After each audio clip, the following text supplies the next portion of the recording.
분바위 소청등대 지오게틱길은 소청도 답동포구를 출발하여 예동포구, 우리나라에서 가장 오래된 화석이 산출되는 분바위 국가철새연구센터, 노화동을 거쳐 소청등대까지 가는 왕복 약 12km, 5시간 정도 소요되는 코스입니다.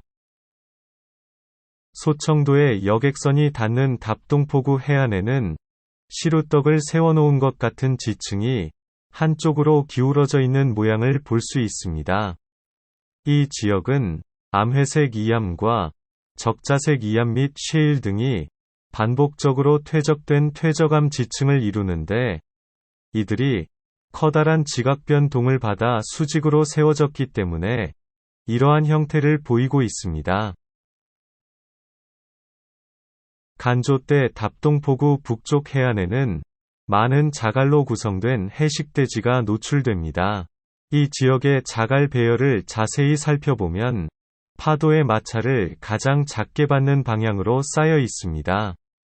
이와 같은 자갈들의 배열은 여감 속에서 발견되는데, 이를 인편상구조라고 합니다. 인편상구조를 통해 퇴적 당시 물의 흐름 방향을 추정할 수 있습니다. 아하, 그렇구나. 인편상구조로 자갈을 운반한 매체가 흐른 방향을 알 수 있나요?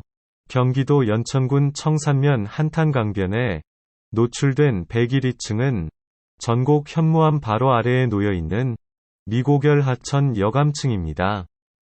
101층을 구성하고 있는 자갈들의 배열 상태를 관찰해보면 퇴적 당시 한탄강이 흐른 방향을 추정할 수 있습니다. 자갈이 가장 안정한 상태로 놓이기 위해서 운반 매체의 흐름의 마찰이 가장 작은 방향으로 배열하므로 자갈의 배열 상태를 통해 퇴적 당시의 물의 흐름을 알 수 있는 것입니다. 소청도 예동에는 작은 포구인 예동포구가 있습니다. 예동이란 지명은 주민이 얼마 되지 않아 외롭게 살던 주민들이 선박이 정박하게 되면 깍듯이 대접하고 친절을 베풀어서 붙여진 이름이라고 전해집니다. 예동포구 주변에 노출된 암석을 살펴보면 황적색 바탕에 하얀색 굴껍질 모양을 하고 있는 스트로마톨라이트가 포함된 석회암이 주된 암석입니다. 이외에도 물결무늬 자국, 연은, 건열, 빗방울 자국 등의 퇴적 구조가 발견되는 적자색 이암으로 구성되어 있습니다. 이곳에서 발견되는 퇴적 구조와 스트로마톨라이트로 보아 이곳의 암석들은 조간대에서 퇴적되었다고 추정하고 있습니다. 예동 뒷산, 당산, 기슭에는 한복을 입고 갓을 쓰고 서 있는 김대건 신부 동상이 있습니다. 김대건 신부는 청나라에서 신부 서품을 받고 작은 배를 타고 우리나라로 오다가 폭풍우를 만나 1846년 4월 소청도에 상륙하였다고 합니다. 이때 소청도 사람들에게 천주교 교리를 전하고 포교를 하였는데, 이 공적을 기념하여 1960년에 소천공소 뒤편의 예동 당산에 동상을 건립하였다고 합니다. 소청도 김대건 신부 동상 주변에는 대청도 동백나무 북한지의 동백나무보다 수령이 훨씬 오래되어 보이는 동백나무 10여 그루가 자생하고 있습니다. 김대건 신부 동상 바로 옆에는 임경업 장군을 모시는 당집이 하나 있어 이곳에서 소청도 주민들의 풍어와 무사 안리를 빌고 있습니다. 아하, 그렇구나. 예동포구 부근에 세워진 위령탑은 무엇인가? 예동마을 앞 해안가에는 위령탑이 하나 세워 있는데, 여기에는 다음과 같은 슬픈 이야기가 전해지고 있습니다. 1945년 10월에 일본이 태평양 전쟁 중에 설치한 기뢰 3개가 소청도 해안가로 밀려왔다고 합니다. 그중 1기는 자연 폭발하였고 1기는 해체하여 연료로 사용하였고 10월 9일에 마지막 일기를 해체하던 중 주민의 부주의로 기뢰가 폭발하여 67명의 사상자, 사망 59명, 부상 8명가 발생하였습니다. 이를 소청도 참사라고 하는데, 이 참사의 희생자를 추모하기 위해 2002년 이 의령탑을 세웠다고 합니다.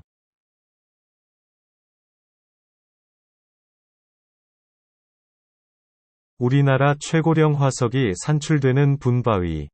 예동포구 삼거리에서 소청동로를 따라 약 2km 떨어진 남동쪽 해안에는 100세계 결정질석회암으로 구성된 분바위가 있습니다. 이곳은 우리나라에서 가장 오래된 화석인 스트로마톨라이트가 산출되어 2009년 천연기념물 제508호로 지정되었습니다. 분바위에 설치된 전망대 왼편의 계단을 따라 해안 가로 내려가 분바위를 보면 이곳을 왜 분바위라 했는지 알 수 있습니다. 분칠을 해놓은 것처럼 암석이 하얗게 보이기 때문입니다.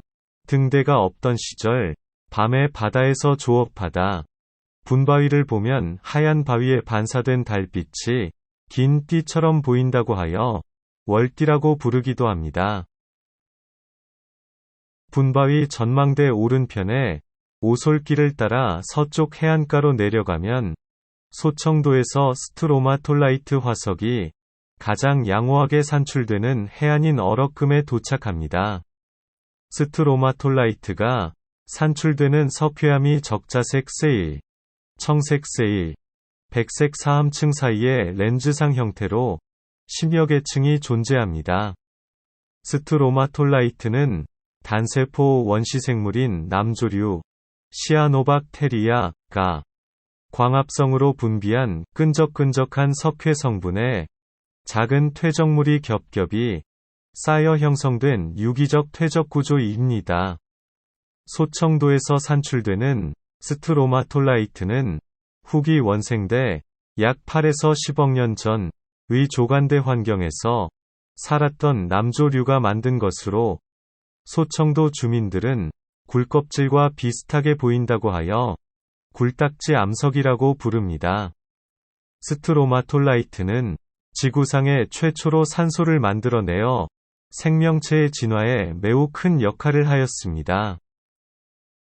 아하, 그렇구나. 우리나라에서 스트로마톨라이트가 산출되는 곳은?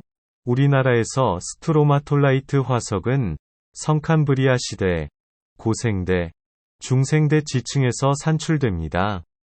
성칸브리아 시대는 소청도, 고생대는 영월과 태백, 그리고 중생대는 대구, 진주, 남해 등에서 산출되고 있습니다.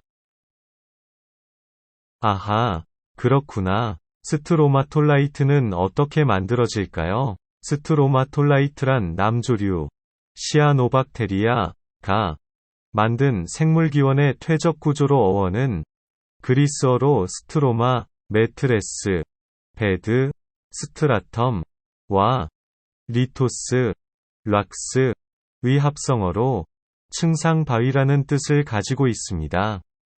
스트로마톨라이트는 아래 그림과 같이 4단계를 거쳐 형성됩니다. 첫째, 햇빛이 비치면 해저의 남조류는 광합성을 시작하여 산소를 만들어 대기 중으로 보낸다. 둘째, 해가 지면 광합성을 멈추고 점착성이 있는 남조류의 석회암, 모래 등의 퇴적물이 붙는다. 셋째, 다시 햇빛이 비추면 남조류는 같은 작용으로 광합성을 하며 성장한다. 넷째, 수천 년의 시간이 지나면 옆층리 구조를 가진 스트로마톨라이트, 층상바위가 된다. 현재에도 스트로마톨라이트가 생성되는 곳이 있나요? 현재에도 스트로마톨라이트는 밀물과 썰물이 드나드는 조간대 중 연분도가 높아 동물들이 살 수 없는 환경에서 만들어지고 있습니다. 그 대표적인 곳이 오스트레일리아 서부 샤크만의 하멜린 풀이라는 곳으로 지금도 스트로마톨라이트가 생성되는 곳으로 알려져 있습니다. 간조 때에는 분바위 해안가로 내려가 분바위를 걸어가며 암석을 관찰할 수 있습니다. 이때 해안가 암석 표면이 움푹 패여 있는 구멍을 많이 볼 수 있습니다. 이것은 돌개 구멍으로 파도에 밀려온 자갈이 결정질 석회암 위에서 맷돌처럼 회전하면서 암석을 갈아내어 생긴 것입니다. 돌개구멍 안에는 녹색을 띠는 현생 남조류와 해산물들이 살고 있어서 작은 어항을 보는 듯합니다. 소청도 국가철새연구센터. 소청도는 철새의 주요 이동 경로에 포함되고 섬의 크기가 작아 여러가지 철새의 밀집도가 높으므로 오래전부터 알려진 철새 도래지입니다. 소청도는 우리나라 철새 종의 약 68%에 해당하는 307종 이상이 관찰되는 철새의 낙원입니다.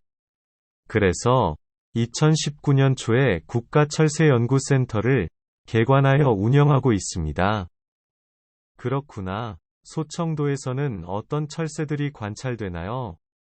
멸종위기 야생생물 1급 3종, 노랑부리백로, 배, 흰꼬리수리, 멸종위기 야생생물 2급 29종, 먹황새, 붉은 해오라기, 팔색조 등 맹금류 23종, 새호리기, 물수리, 벌매, 왕새매, 솔개, 독수리 등 희귀종, 검은 해오라기, 큰매사촌, 검은 뻐꾸기, 검은 할미새사촌, 검은꼬리 사막닭새, 얼룩무늬 납부리새, 붉은 배우색 딱따구리, 붉은 날 계집박귀, 히말라야 산솔새 등 번식 종 11종, 가마우지, 쇠가마우지, 검은 이마직박구리 등.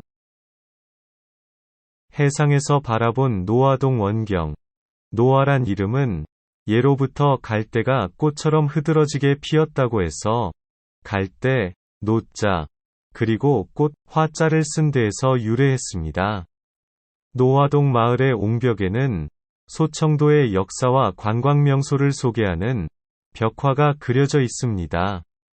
노화동 마을 서쪽 해안가를 따라 조금 이동하면 해식동굴이 있어 해안가에서 일하는 주민들의 쉼터로 이용되고 있으며 해식동굴 옆에는 파도에 의해 구멍이 뚫린 씨앗치도 있습니다.